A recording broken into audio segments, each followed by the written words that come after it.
오늘 우리에게 주신 말씀은 사도행전 1장 9절에서 12절까지 1절까지 말씀입니다. 사도행전 1장 9절에서 11절까지 말씀입니다. 함께 합독하시도록 하겠습니다. 이 말씀을 마치시고 그들에게 보는데 올려져 가시니 구름이 그를 가리어 보이지 않게 하더라. 올라가실 때 제자들이 자세히 하늘을 쳐다보고 있는데 흰 옷 입은 두 사람이 그들 곁에 서서 이르되 갈릴리 사람들아 어찌하여 서서 하늘을 쳐다보느냐. 너희 가운데서 하늘로 올려지신 이 예수는 하늘로 가심을 본 그대로 오시리라 하였느니라. 아멘. 우리는 지난 시간에 이 성령의 능력에 대해서 살펴보았습니다. 주님께서 말씀하신 이 성령의 능력은 우리가 이루고 싶고 또 바라는 우리의 소원을 성취하고 갖가지 문제들을 해결하는 정욕의 도구로서의 능력이 아니었습니다. 이 능력은 바로 우리 자신과 관련된 것이 아니라 하나님의 일, 즉 이 땅 가운데 하나님께서 이루실 하나님 나라를 위해 우리가 발휘해야 할 능력이었습니다. 바로 증인으로서의 삶을 살아가기 위한 능력이었죠. 그리고 여기서 중요한 점은 성령께서는 단순히 그런 능력을 주시기 위한 것이 이 땅에 오신 목적이 아니었다는 것입니다. 그럼 뭐였죠? 네, 그것은 먼저 예수 그리스도께서 십자가에서 이루신 이 대속의 은혜를 우리에게 적용하시기 위해서 오셨습니다. 십자가에서 자신의 생명으로 우리의 모든 죄값을 다 치러주시고 또 우리의 주와 그리스도가 되심을 우리로 믿게 하셔서 자신을 믿는 모든 자들에게 참 구원을 안겨주시는 것이었죠. 이로써 예수께서 이루신 이 구원의 객관적인 사실이 우리에게는 주관적으로 적용이 되고 비로소 우리는 예수님의 그 대속의 은혜와 공로로 참 구원을 받게 된 것입니다.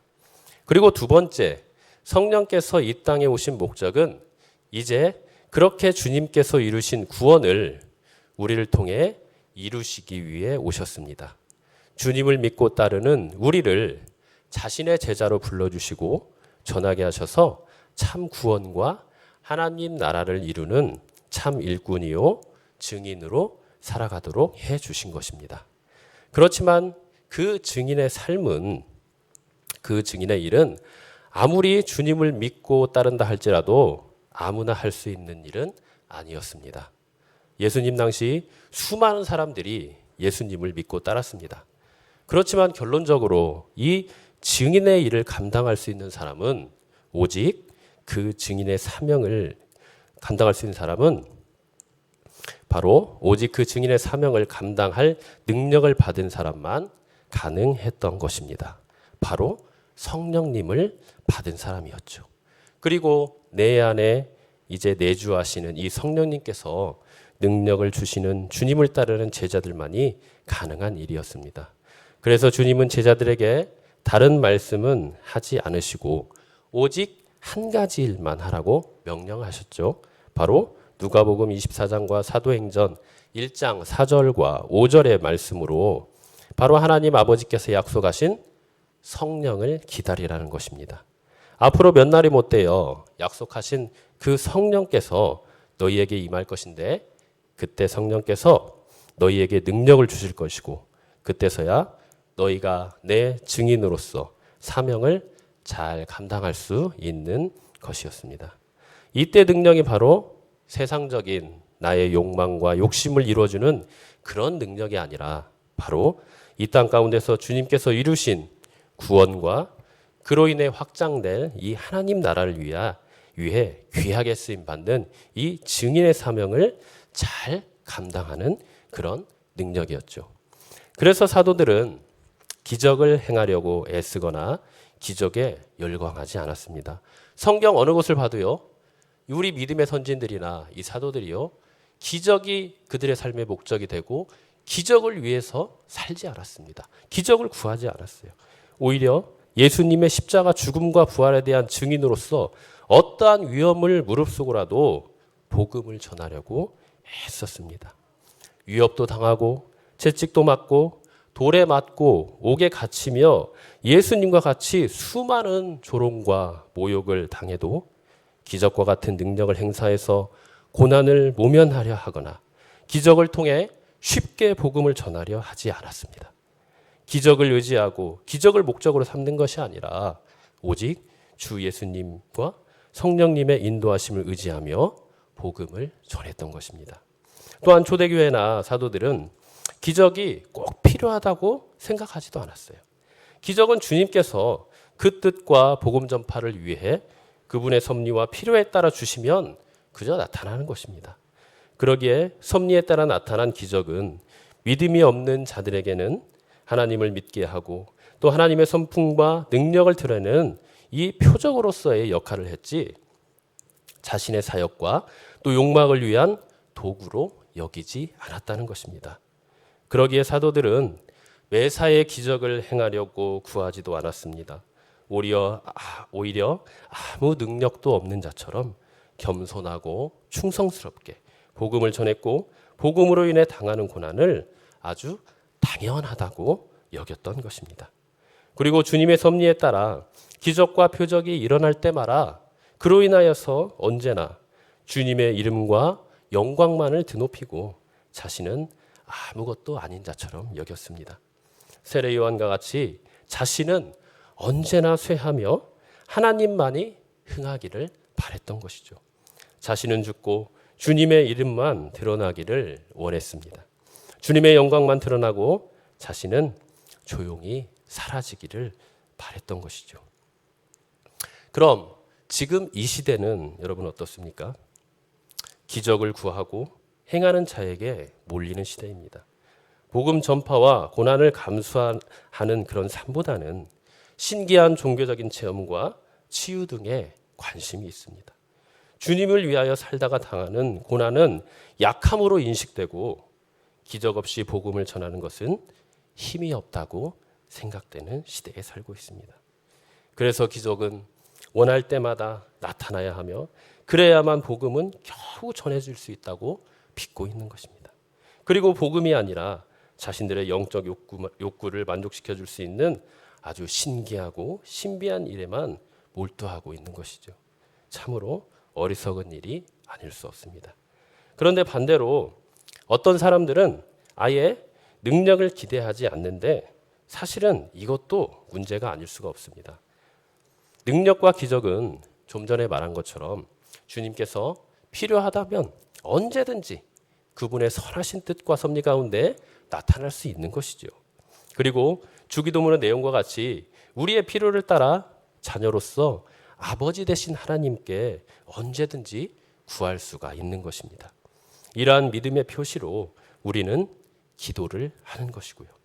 그래서 기도는 오직 주님께서 자신의 뜻에 따라 역사하셔야만 모든 것이 열린다는 것을 믿고 의지하는 믿음의 고백이자 신뢰이며 의지인 것입니다. 따라서 우리 모든 성도들은 과감하게 자신의 정욕을 위한 기적만 구하고 기적이 목적이 되는 삶을 살고 있는지 아님 아예 주님의 능력에 관심도 없고 그 능력 자체도 부인하는 자가 아닌지 깊이 살펴보고 이 모든 일에 균형 잡힌 신앙을 정립해야 할 것입니다. 주님께서는 이렇게 성령님의 강림과 또 임재 가운데 그분의 능력으로 자신의 모든 제자들이 자신을 믿고 따를 뿐 아니라 복음이신 주님 자신을 증거하는 증인의 삶을 살도록 우리에게 명령을 하셨습니다. 바로 우리를 자신의 제자요 증인으로 삼으시고 그 귀한 사명을 주셔서 이 땅에 주님께서 회복시키신 이 하나님 나라를 땅끝까지 확장시키기를 원하셨던 것이죠. 자, 8절의 말씀이 바로 그 말씀이죠. 그래서 이 말씀은 우리가 해도 되고 안 해도 되는 그런 선택의 문제가 아니라 반드시 복종하고 따라야 하는 이 주님의 명령이고 사명이 되는 것입니다. 그러면서도 우리의 존재 가치와 이유와 목적을 정해주는 말씀이요. 우리가 어떠한 자들인지 예수 그리스도를 믿어 구원받은 우리는 앞으로 어떤 목적을 가지고 살아야 하는 자들인지, 또 예수 그리스도를 믿어 구원받은 우리는 앞으로 어떠한 목적으로 어떻게 살아가야 될지 우리의 정체성을 규명해주는 아주 귀한 말씀이라고 할 수 있는 것입니다. 그래서 우리는 이제 이 말씀으로 인해 성도로서, 주님을 따르는 제자로서, 또 주님을 증거하는 증인으로서 삶을 살아야 하는 이 인생의 목적과 이유와 방향이 이미 정해진 자들이 되었습니다. 이미 구원받은 이후의 성도의 삶을 어떻게 살아가야 할지 그 해답을 알고 살아가는 자들이 되었다는 말입니다. 그리고 이제 남은 건 그 명령에 따라 살아갈 것에 대한 믿음의 결단과 순종만 남게 되었습니다. 그런데 사실 아무리 우리가 이렇게 구원받은 성도로서의 삶의 이유와 목적과 방향과 방법을 알았다고 해도 주님의 제자요 증인으로서의 삶을 살아간다는 것은 그리 쉬운 일이 아닙니다. 왜냐하면 우리의 삶은 단지 그 사실을 머리로 알고 이해하는 수준 정도의 삶이 아니기 때문입니다. 바로 믿음의 눈을 떠서 영적으로 이해하고 보고 체험해야만 살아낼 수 있는 영적인 삶이기 때문입니다. 이런 영적인 일은 우리 안에 계시는 성령님, 진리의 영이시자 생명의 영이신 성령님께서 우리에게 중생의 역사로 인해 주님의 부활 생명으로 새 생명을 주시고 또 영적인 분별력과 지혜를 주셔서 분별이 되고 깨달아질 때만 가능한 삶이기 때문입니다. 그래서 누누이 강조하지만 주님께서 승천하시기 전에 그토록 예루살렘에 머물러 약속하신 성령님을 기다리라. 그분께서 주시는 능력을 받으라고 이렇게 주님은 말씀하시는 것입니다. 자, 오늘 말씀은 이런 점에서 우리에게 시사하는 바가 아주 크다고 할 수 있습니다. 지금 예수님께서 성령님의 강림으로 인한 성령 세례를 기다리라고 말씀하시며 그분의 능력으로 증인의 삶을 살게 될 것을 제자들에게 이제 명령을 하셨죠. 예수님이 명령하셨다면 그 말씀은 어떻게 됩니까? 반드시 그렇게 이루어집니다. 그분의 말씀은 반드시 성취가 되어 있기 때문입니다. 그래서 제자들도 지금 이 약속의 말씀을 받았고 믿음이 있는 주님의 제자들이기 때문에 이제 아무 문제가 없이 복음의 역사와 하나님 나라의 확장이 일사천리로 이루어질 거라는 기대가 되는 부분이죠. 그런데 현실은 전혀 그렇지가 않습니다. 왜냐하면 그 능력의 주님이 이제 자신들을 떠나 어디로 가십니까? 바로 하늘로 올라가시기 때문이죠. 그 내용이 바로 9절의 말씀입니다. 9절에 보면 뭐라고 나와 있습니까? 이 말씀을 마치시고 그들이 보는데 올려져 가시니 구름이 그를 가리어 보이지 않게 하더라.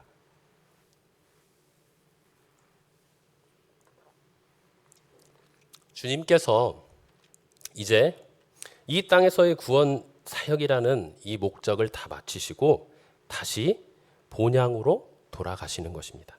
이 광경을 지켜보는 이 제자들의 마음은 어땠을까요? 여러분들이 만약 그 현장에 제자로서 딱 있다면 이 광경을 보고 어떤 생각과 어떤 마음이 들겠습니까? 아마 이때의 심정은 예수님이 십자가에서 돌아가셨을 때와 마찬가지로 자신들의 모든 소망과 기대와 희망이 사라지는 절망과 낙심과 두려움의 순간이었을 것입니다. 우리는 그것을 어떻게 아느냐? 10절을 보면 알 수 있어요. 자, 10절을 보면 뭐라고 나와 있죠? 올라가실 때에 제자들이 자세히 하늘을 쳐다보고 있는데 흰 옷 입은 두 사람이 그들의 곁에 서서 이렇게 나와 있습니다.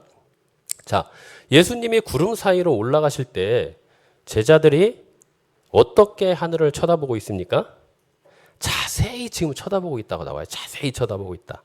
이 모습은 제자들의 시선이 조금도 흐트러짐 없이 잠시라도 예수님에게서 떠나지 않고 고정하여서 정말 뚫어지게 쳐다보고 있는 모습을 표현하는 말입니다. 이는 주님과 이별에 대한 이 안타까움과 또 슬픔에 대한 표현이기도 하지만 또다시 주님 없이 남겨지고 스스로 살아가야 한다는 이 절망과 탄식과 좌절의 비통함을 나타내주는 그런 말이라고 할 수 있어요. 한마디로 아무 정신없이 넋을 잃고 바라보는 이 공황 상태에 빠진 제자들의 모습을 표현하고 있다고 볼 수 있습니다.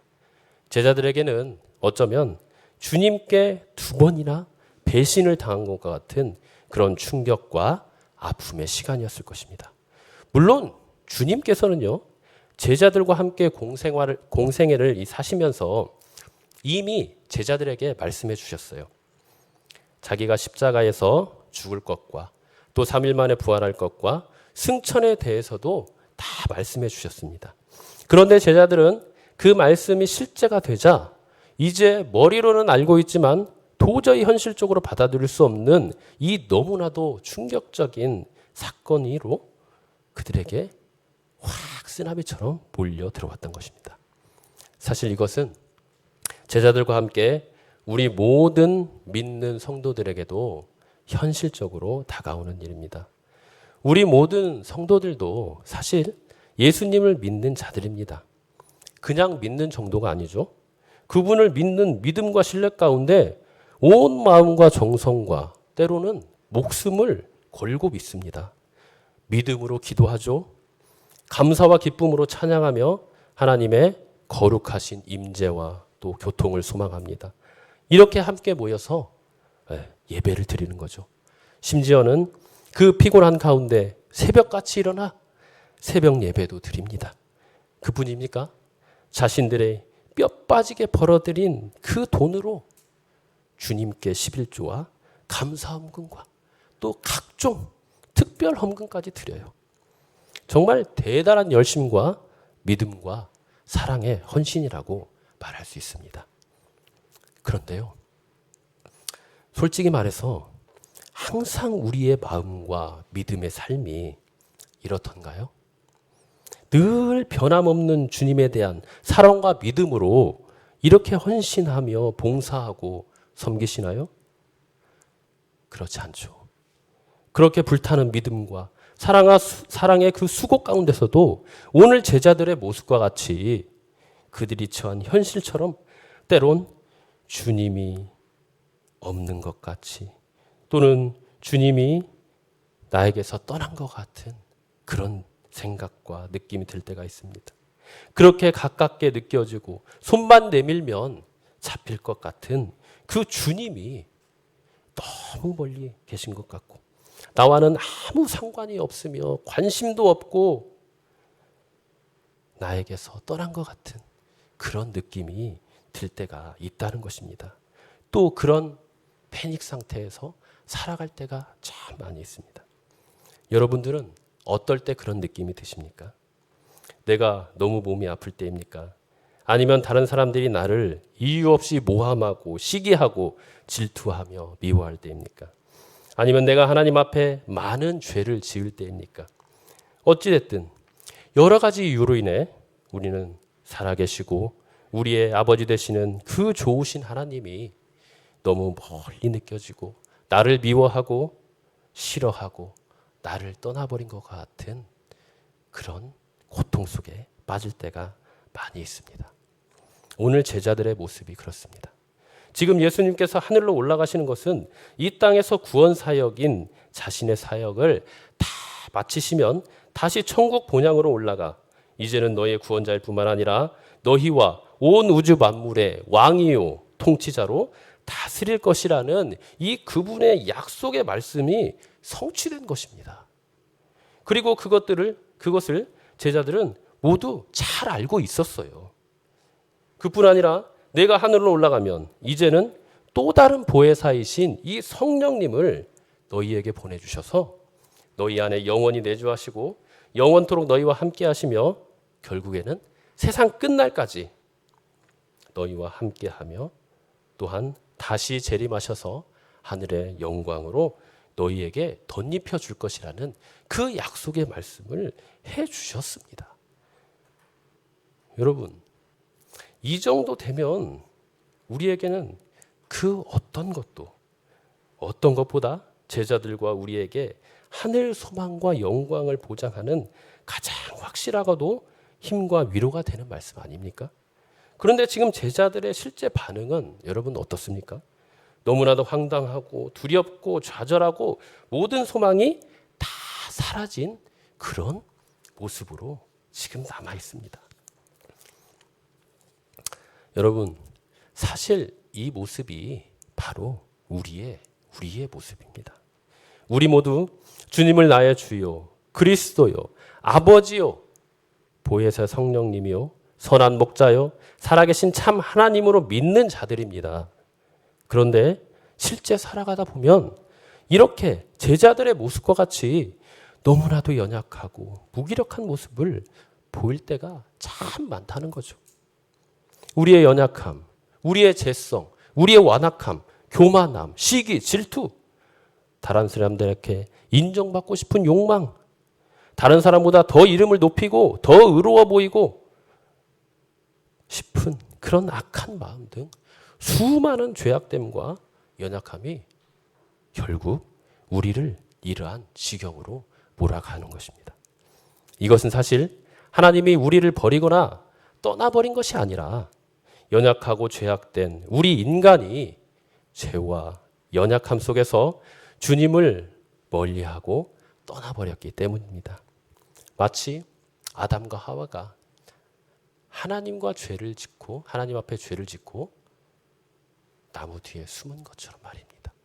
그 외에 많은 사람들이 주님 앞에 죄를 짓고 주님을 떠나버린 것과 같은 것입니다. 그래서 주님의 약속에 대한 온전한 믿음과 신뢰를 가지고 우리의 마음에 악하고 교만한 마음이 들거나 주님에 대한 불신의 마음과 유혹이 밀려올 때 오직 주님만을 붙들고 그분의 십자가의 공로를 의지하며 믿음으로 말씀으로 싸우고 분투하며 결국 주님이 주시는 승리의 삶을 살며 그때마다 주시는 성령님의 위로와 평안의 삶을 살아야 하는 것입니다. 그러나 지금 제자들의 모습은 어떻습니까? 또한 우리의 마음은 어떻습니까? 죄와 그 유혹에 정말 피 흘리기까지 싸우거나 주님의 약속의 말씀을 철저히 믿지도 의지하지도 않고 여전히 죄와 연약함에 무기력하게 무너지고 가장 정확하고 절대 변함없이 쓴 그 주님의 약속의 말씀을 불신하며 절망과 무기력함에 빠지고 있지는 않습니까? 지금 제자들의 모습이 꼭 그러한 모습입니다. 제자들은 지금 예수님의 승천이라는 자신들과 이제는 이 땅에서 영영 이별이라는 그 충격적인 현실 앞에 정말 좌절하며 공황 상태에 빠져버린 것입니다. 그런데 사실 이것 자체는 죄가 아닙니다. 잘못도 아닙니다. 아무리 믿음이 좋은 사람이라도 신앙인이라면 누구나 겪는 믿음의 삶에 있어서 현실이요 또 영적 전쟁인 것입니다. 지금까지 믿음의 삶을 살았던 우리의 선진들과 심지어는 예수님마저도 사탄에게 시험을 받으셨습니다. 그러기에 이러한 현실은 우리에게 그 자체가 죄나 정죄의 이유가 될 수 없습니다. 그런데 문제는 무엇입니까?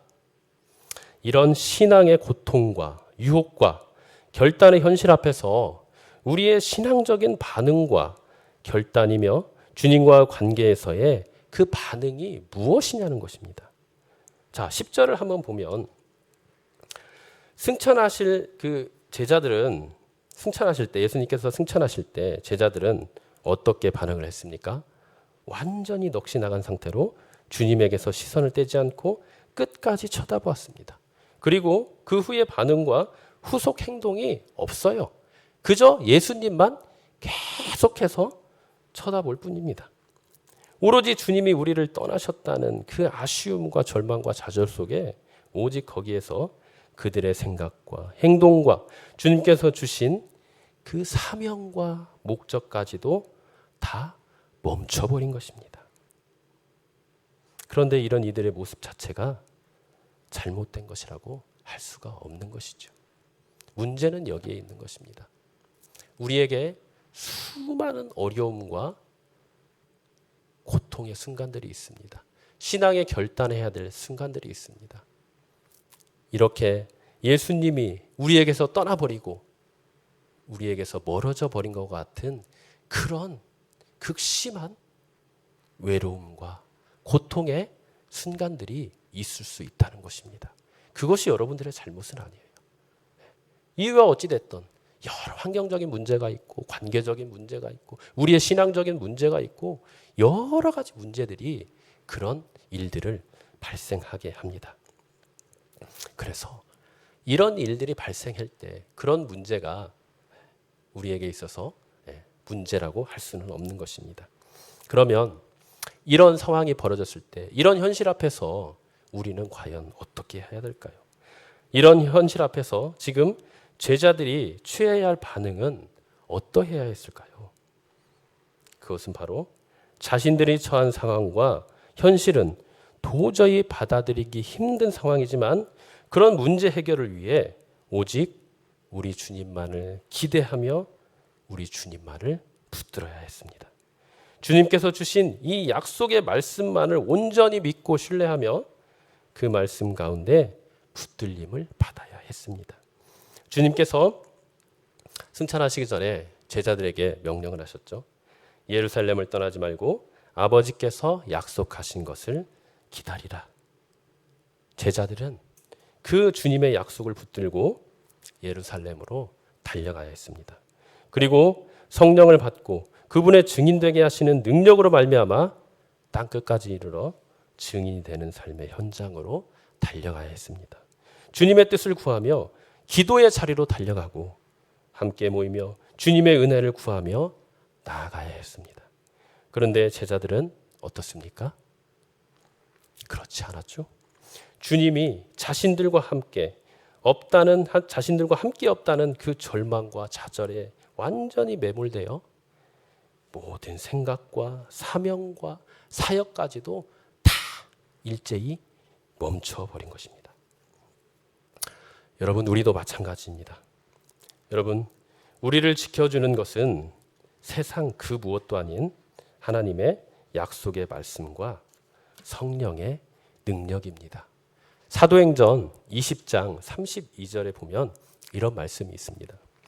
지금 내가 여러분을 주와 및 그 은혜의 말씀에 부탁하노니 그 말씀이 여러분을 능히 든든히 세우사 거룩하게 하심을 입은 모든 자 가운데 기업이 있게 하시리라. 누가 하고 있는 말이죠?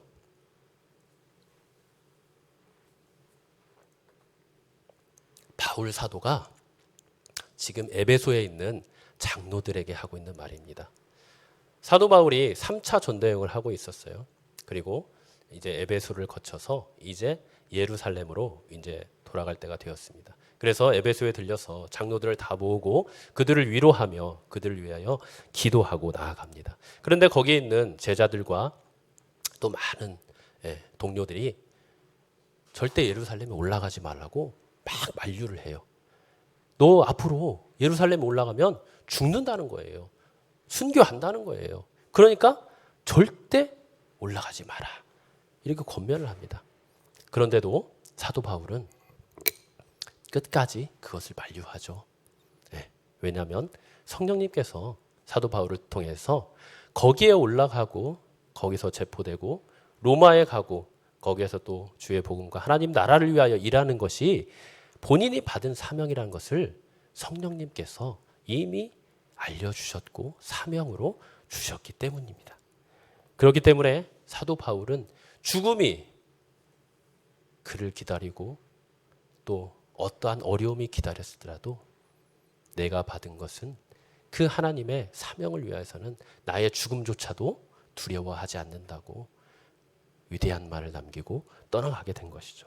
그러면서 사도 바울이 이제 얼마나 마음이 참 짠하겠어요. 에베소에서 그 많은 제자들을 세우고 가르치고 정말 자신의 분신과도 같은 그 제자들이 남겨질 것을 생각하니 그 당시에는 또 이단들이 굉장히 많았습니다. 예. 그렇기 때문에 또 이단뿐만 아니라 또 많은 그 로마의 박해, 또 많은 영적인 문제들, 막 그런 것들 때문에 사실 바울은 너무나도 많이 기도를 했고요. 또 자신의 세운 교회와 또 자신의 제자를 위해서 참 많이 수고를 하였습니다.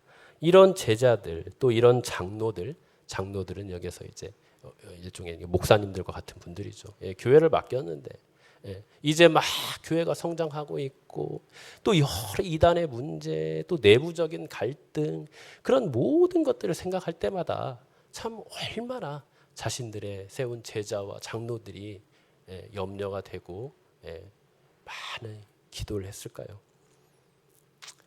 그런 염려와 또 기도 가운데 사도 바울이 딱 한마디를 하는 겁니다. 그 장로들에게 뭐라고 합니까? 여러분들 내가 여러분들을 주와 및 그 은혜의 말씀에 부탁한다. 이렇게 말씀. 여러분 주님께 부탁하는 것은 누구나 다 뭐 수긍이 되죠. 예. 다 뭐 인정해요. 그런데 그 뒤에 뭐라고 나옵니까? 그 은혜의 말씀에 부탁을 한다고요. 은혜의 말씀. 아멘이십니까? 아멘입니다. 저도 신앙이 참 저뿐만 아니라 모든 우리 그리스도인들은 이 신앙에 단계가 있습니다. 어린아이에서부터 정말 장년에 이르기까지 그 신앙의 단계를 거쳐서 우리의 믿음과 신앙이 성숙하고 점점 자라게 되죠. 그렇게 자라게 되는데 그렇게 자라게 될 때 이 사도 바울이 지금 우리를 자라게 하고 우리를 지켜주는 것이 있는데 그걸 지금 뭐라고 합니까? 주 하나님과 그 은혜의 말씀이라고 하는 것입니다. 이렇게 우리는 신앙이 성숙하고 자라는 데 있어서 굉장히 많은 걸림돌들이 있어요. 많은 문제들이 있습니다.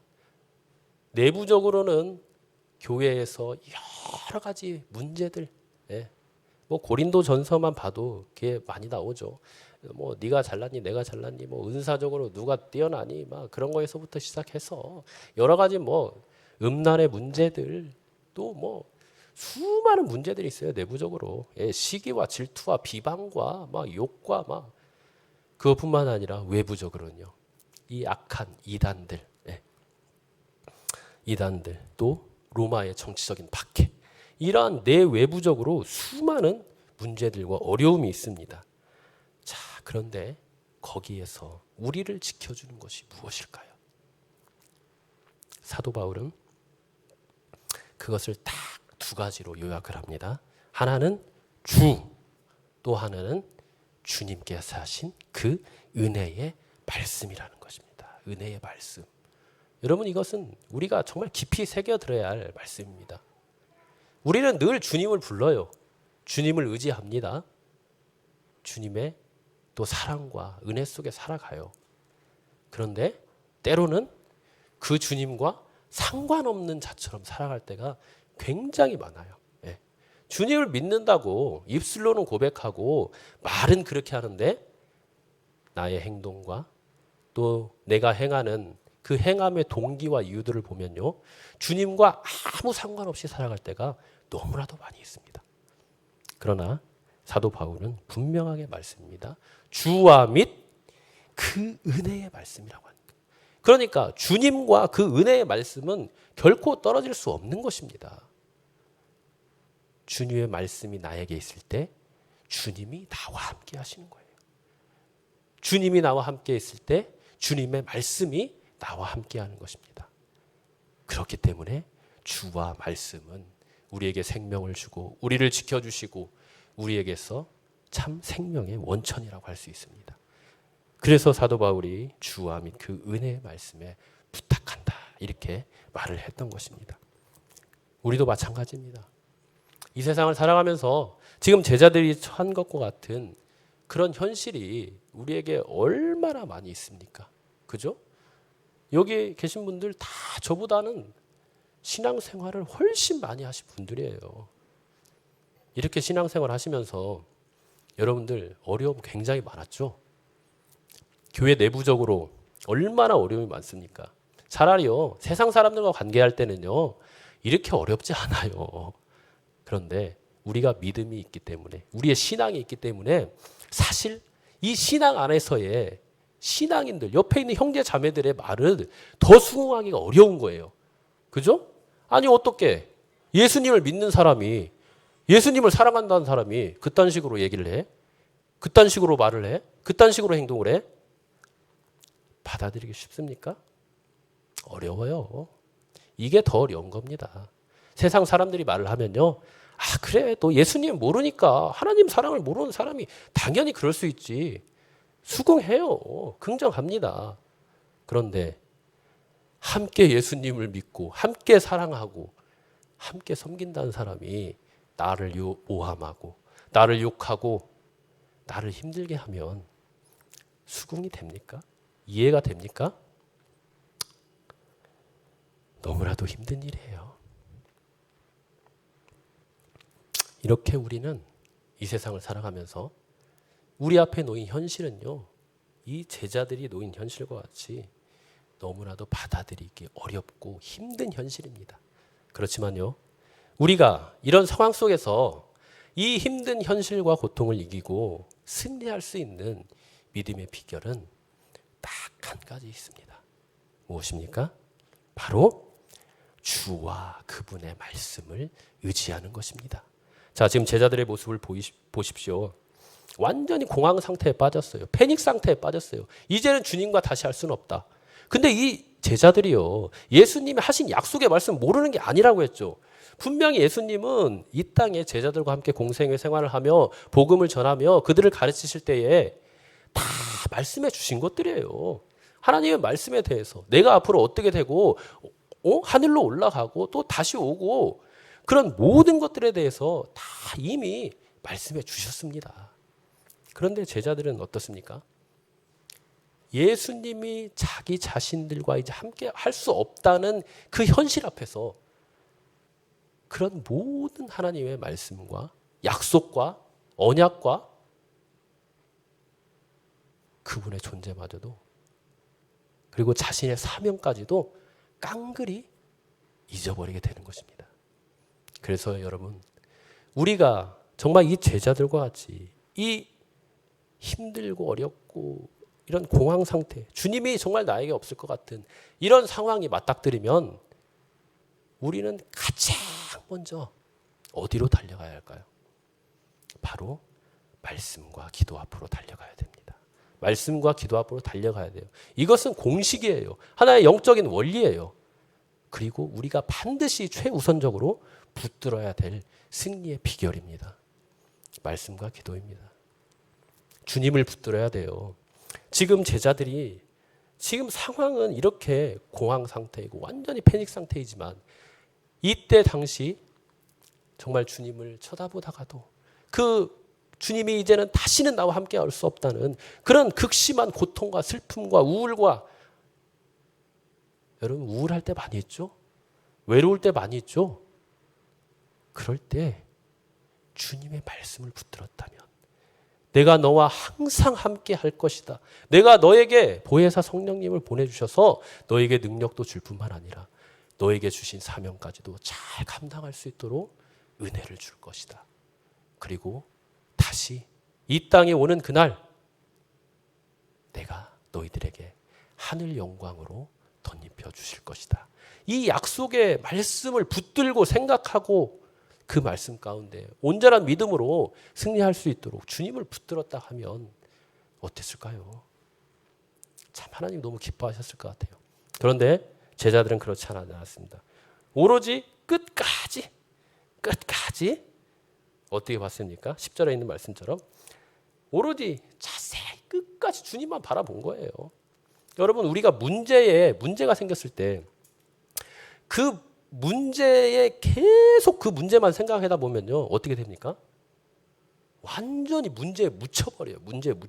그래가지고 우리의 생각과 이성과 뭐 합리적 판단 이런 건 말할 것도 없고요. 우리의 마음이 완전히 그곳에 갇혀버리게 됩니다.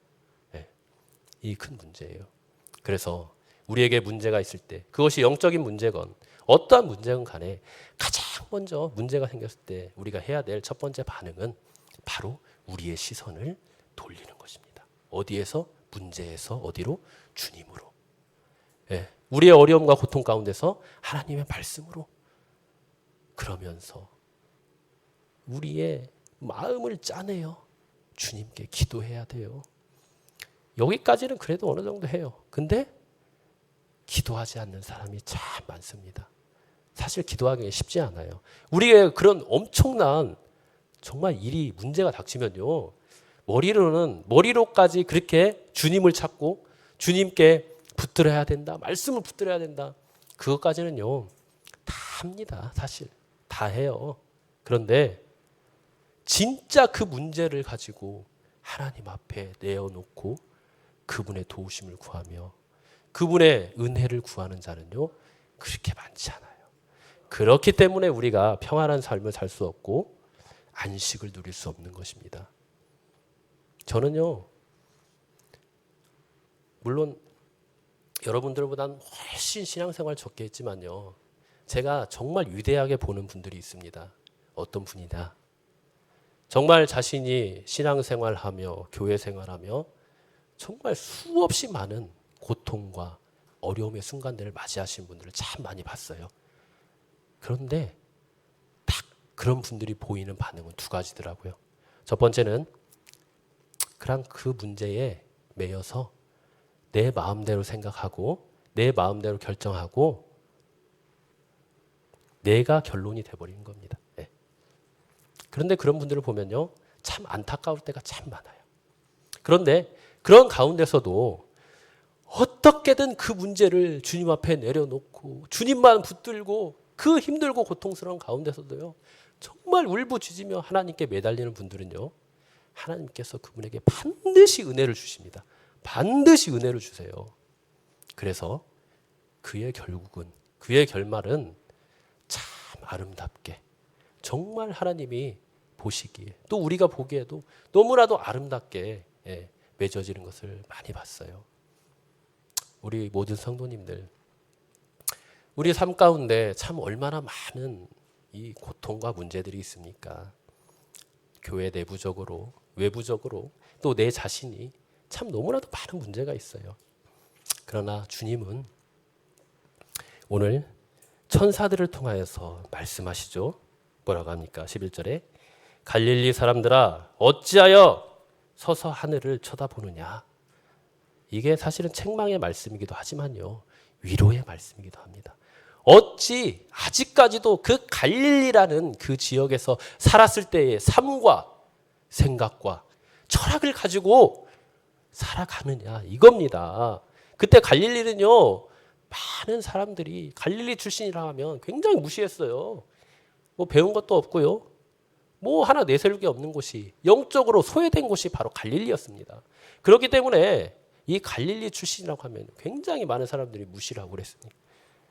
근데 참 희한한 게요, 지금 천사가 지금 이 구름 속으로 올려가는 것을 보고 있는 사람은 지금 누구입니까? 10절에 보면 누구라고 나와요? 올라가실 때에 누가?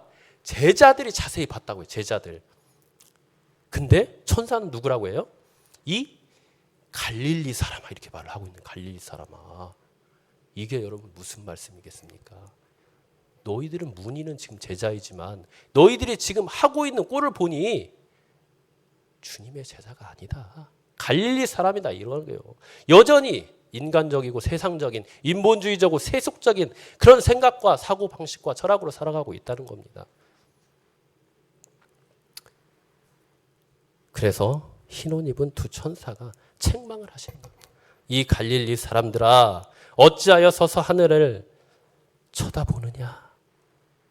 쳐다보지 말라는 거예요. 이미 주님은 너희들에게 약속하지 않으셨냐. 내가 십자가에서 그 모든 구속의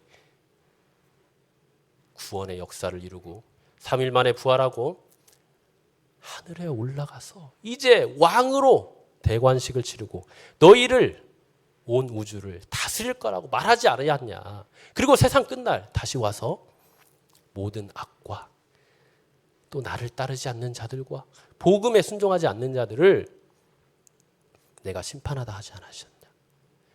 왜 그 말씀을 붙들지 않냐 이거예요. 그 말씀을 붙들으라는 거예요. 그 약속을 붙들으라는 것입니다. 그리고 이제 너희들이 있어야 할 곳으로 가라는 겁니다.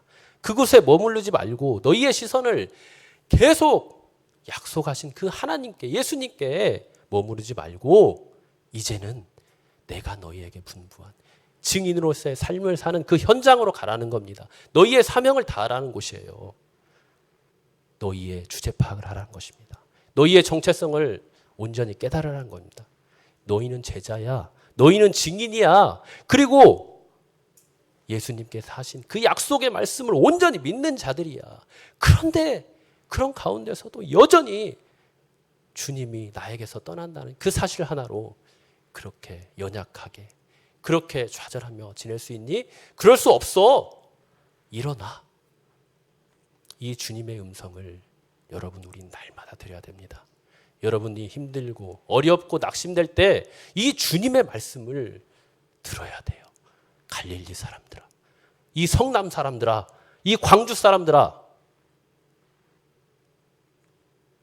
우리는 이 주님의 말씀을 붙들고 날마다 우리가 있어야 할 자리를 지켜야 돼요. 힘들어도 지켜야 됩니다. 어떻게 해요? 주님과 그분의 말씀을 붙들고 지켜내야 됩니다. 지금은 힘들죠? 지금은 죽을 것 같죠? 아닙니다. 주님은요, 자기를 사랑하시고 자기를 의지하고 자기를 믿는 자에게 반드시 은혜를 주시고 응답해 준다고 우리에게 약속해 주셨어요. 버티십시오. 인내하십시오. 주님을 붙드십시오. 그 말씀 가운데 매여 있으십시오. 사도 바울이 그렇게 말했죠. 주와 그 은혜의 말씀에 부탁한다. 이야, 정말 멋진 말씀 아닙니까? 정말 소망의 말씀 아닙니까? 여러분들 사랑하면서 이 주님과 그분의 말씀만을 붙들고 그 안에서 승리하시는 우리 모든 성도님들 되기를 간절히 바랍니다.